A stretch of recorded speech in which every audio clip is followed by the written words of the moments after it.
Bonjour mesdames et messieurs et bienvenue à Perspective. Je suis Francis Denis. Du 24 au 27 novembre se tenait à Vérone, en Italie, le Festival de la doctrine sociale de l'Église. Cet événement, qui en était à sa 6e édition, avait pour thème « Au milieu du peuple ». Pour l'occasion, le pape François avait tenu à envoyer un message vidéo aux participants dans lequel il explicite les grands problèmes de notre temps, tels que l'indifférence, l'isolement, les maux sociaux qui en découlent, comme par exemple la corruption, la violence et la pauvreté, tout en soulignant diverses pistes de solutions. Écoutons un extrait de ce message. Être entouré de gens signifie aussi faire l'expérience que chacun de nous fait partie d'un peuple.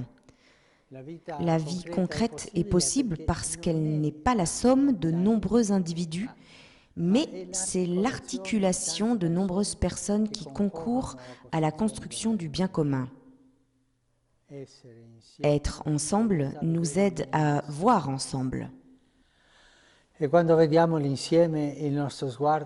nous voyons l'ensemble, notre regard est enrichi et il est clair qu'on trouve évident que les rôles que chacun joue à l'intérieur des dynamiques sociales ne puissent être isolés ou absolutisés. Ce samedi se tenait en la salle Clémentine au Vatican la remise des prix Ratzinger 2016 et qui sont chaque année décernés à des figures incontournables du monde de la théologie. Ce sont donc les théologiens Monseigneur Inos Biffi ainsi que Ioannis Kourampellaes qui se sont vus honorés par cette distinction. Fut donc reconnu le travail et l'œuvre de Monseigneur Inos Biffi, puisque fut souligné les mérites d'une vie entière dédiée aux études théologiques dans l'Église et au service de l'Église. De son côté, furent reconnus les différents travaux et recherches du professeur Ioannis Kourampellaes, spécialement dédiés à mettre en lumière les liens entre la pensée de Ratzinger et la théologie orthodoxe.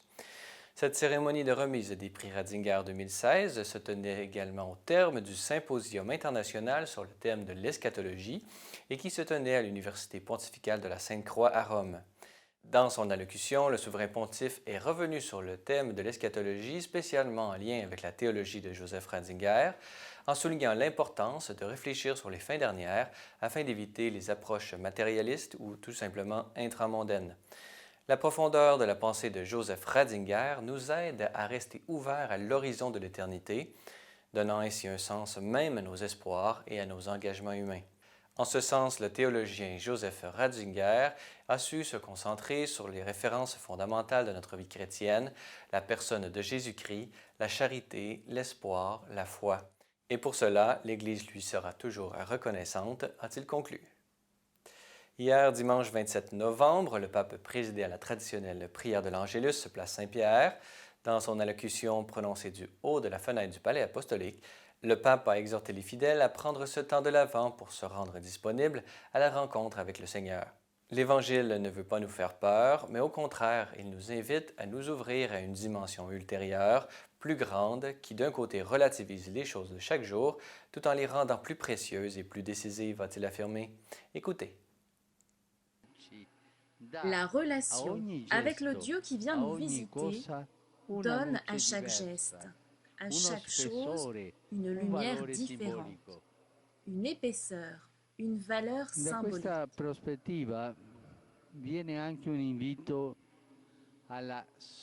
De ce point de vue, s'ajoute aussi une invitation à la sobriété, à ne pas se laisser dominer par les choses de ce monde, par les réalités matérielles, mais plutôt à les gouverner.